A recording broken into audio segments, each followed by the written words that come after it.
website, apa itu website, manfaatnya seperti apa, sampai perusahaan-perusahaan besar ini membuat website, serta tahapan-tahapannya sampai website itu bisa online. Jadi tidak ada salahnya jika kita belajar website ini. Website adalah sebuah konten informasi yang berada di dunia internet, itu kita bisa akses melalui URL, yang mana URL ini kita akses lewat sebuah browser. Jadi kita sadari bahwa setiap saat kita berinteraksi dengan website. Ketika kita mencari informasi, kita menggunakan Google, yaitu www.google.com. Ketika kita bersosialisasi, kita menggunakan Facebook. Juga website ini sangat bagus. Jadi ada indikator utama website itu bisa aktif. Yang pertama, dia punya domain, hosting, dan programmer. Domain itu alamat web, hosting itu tempat penyimpanan web, kapasitasnya, programmer itu adalah orang yang membuat web. Jadi perumpamannya seperti membangun sebuah rumah, dia harus punya alamat jalan, dia harus punya luas tanah, dan dia harus punya tukang. Jadi domain itu adalah alamat jalan, hosting itu adalah luas tanah, dan programmer adalah tukang. Jadi kurang lebih seperti itu gambaran daripada website. Simak terus video kali ini. Sekian, terima kasih.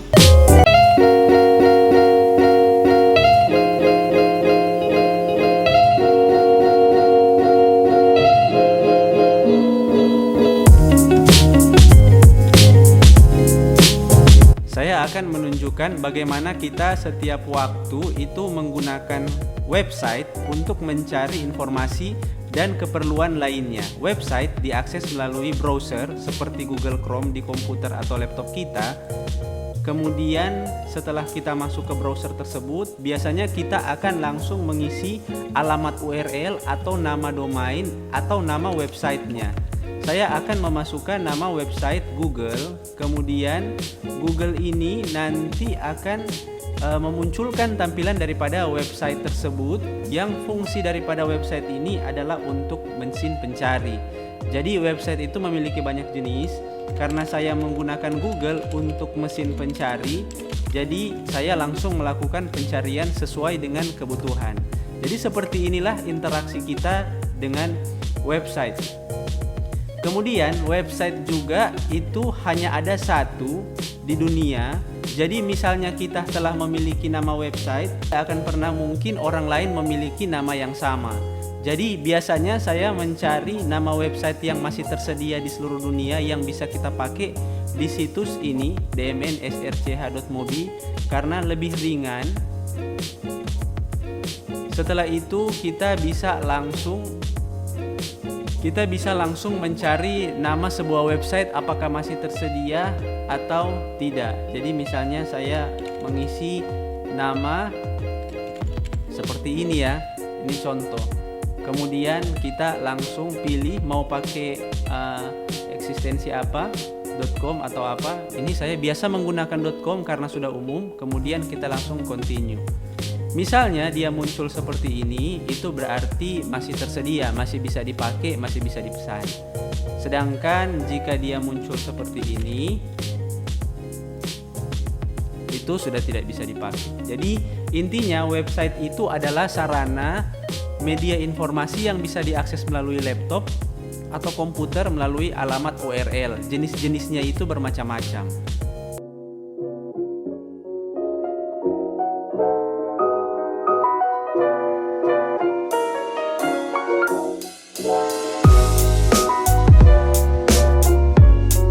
Baiklah, saya akan menjelaskan tentang website pribadi. Jadi website pribadi itu adalah website yang mempresentasikan diri kita kepada orang lain. Jadi manfaatnya yaitu supaya orang lain bisa melihat bahwa diri kita memiliki keahlian apa saja yang bisa memberikan manfaat kepada orang lain. Saya akan menjelaskan sasaran website pribadi ini sebenarnya seperti apa sih, dan pada saat kondisi apa kita akan menggunakan website pribadi. Jadi website pribadi ini itu seperti kita lihat di sini, websitenya tentang diri seseorang dan keahliannya serta pengalaman-pengalamannya itu apa saja. Jadi dia sudah pengalaman di bidang apa, sudah berapa tahun pengalamannya, dia mempresentasikan usianya, kemudian nomor teleponnya, email dan lain sebagainya. Juga portofolio apa yang telah dia buat, hasil-hasil apa yang telah dia buat, dan bagaimana cara menghubungi seseorang tersebut atau menghubungi dia. Jadi website pribadi ini umumnya, condongnya salah satunya yaitu pada saat kita belum bekerja, tapi kita telah memiliki website pribadi.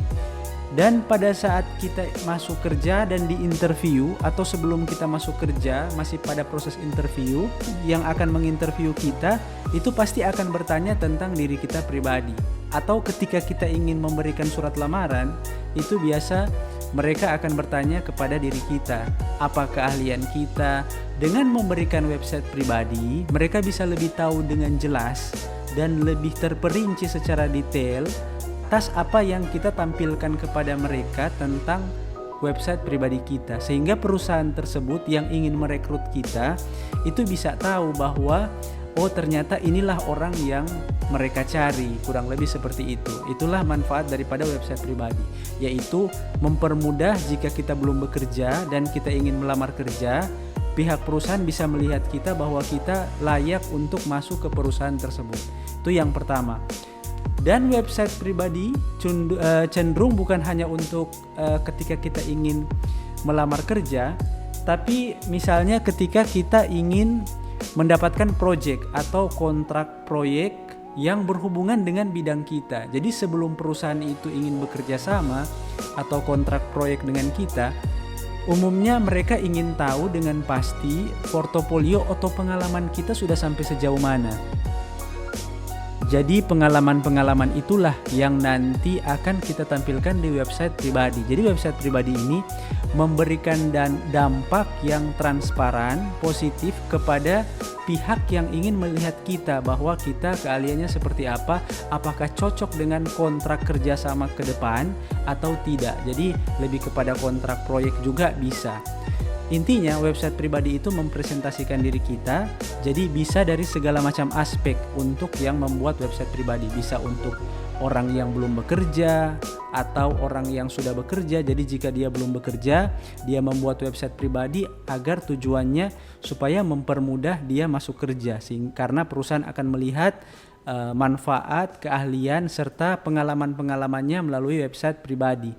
Sedangkan jika dia sudah bekerja, dia bisa saja meyakinkan perusahaan untuk mengambil proyek atau proyek yang lebih besar, ya, kontrak proyek yang lebih besar dengan website pribadi.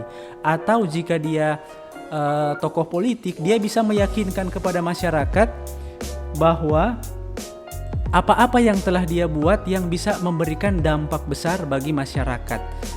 Dan juga jika dia memiliki profesi lain dan sebagainya selain yang saya jelaskan tadi, bisa juga dia presentasikan itu melalui website pribadi. Intinya website pribadi ini adalah mempresentasikan diri seseorang, baik itu di dalamnya ada namanya, tentang apa bidangnya, ada foto-fotonya, menjelaskan tentang dirinya, pengalamannya dari tahun berapa sampai tahun berapa, agar orang lain bisa mengetahui tentang dirinya dan orang lain bisa mengambil manfaat yang mungkin mereka butuhkan karena mereka telah melihat website pribadinya. Kurang lebih seperti itu untuk website pribadi. Ini adalah website pribadi yang sasarannya untuk ke kampanye. Jadi misalnya seseorang ingin mengkampanyekan dirinya, dia bisa membuat website pribadi yang mempresentasikan tentang dirinya di hadapan publik dan bagaimana perubahan-perubahan yang akan dia lakukan. Misalnya dia memberikan kata-kata yang memotivasi atau tujuan daripada pergerakannya ke depan. Kemudian di website pribadi yang fokus kepada kampanye ini, biasa juga seseorang itu menceritakan tentang historinya atau perjalanannya sebelum dia mengkampanyekan dirinya.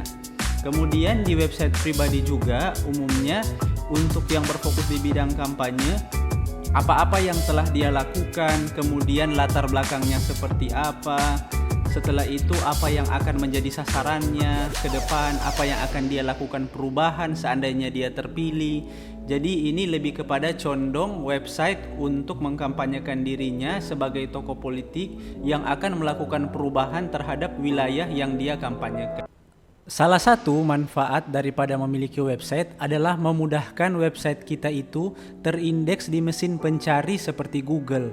Misalnya contoh ada sebuah website yang saya buat dengan nama Event Organizer Manado, karena di sini ada kata wilayah Manado sehingga dan nama websitenya adalah eventorganizermanado.com, maka dia langsung terindeks di Google atau di halaman pertama. Jadi ketika orang mencari dengan kata kunci tersebut plus wilayahnya, langsung muncul di halaman pertama. Apalagi sekarang internet itu banyak sekali dikunjungi orang.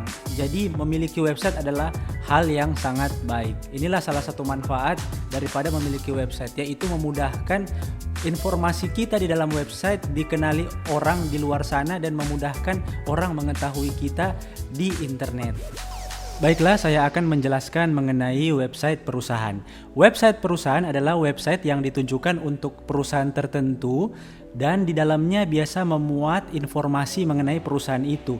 Biasanya di dalamnya adalah produk atau layanan perusahaan itu, kemudian ada informasinya, misalnya lowongan pekerjaan, atau ada informasi mengenai portofolio atau pengalaman perusahaan tersebut. Jadi website perusahaan ini biasa diperuntukkan untuk perusahaan.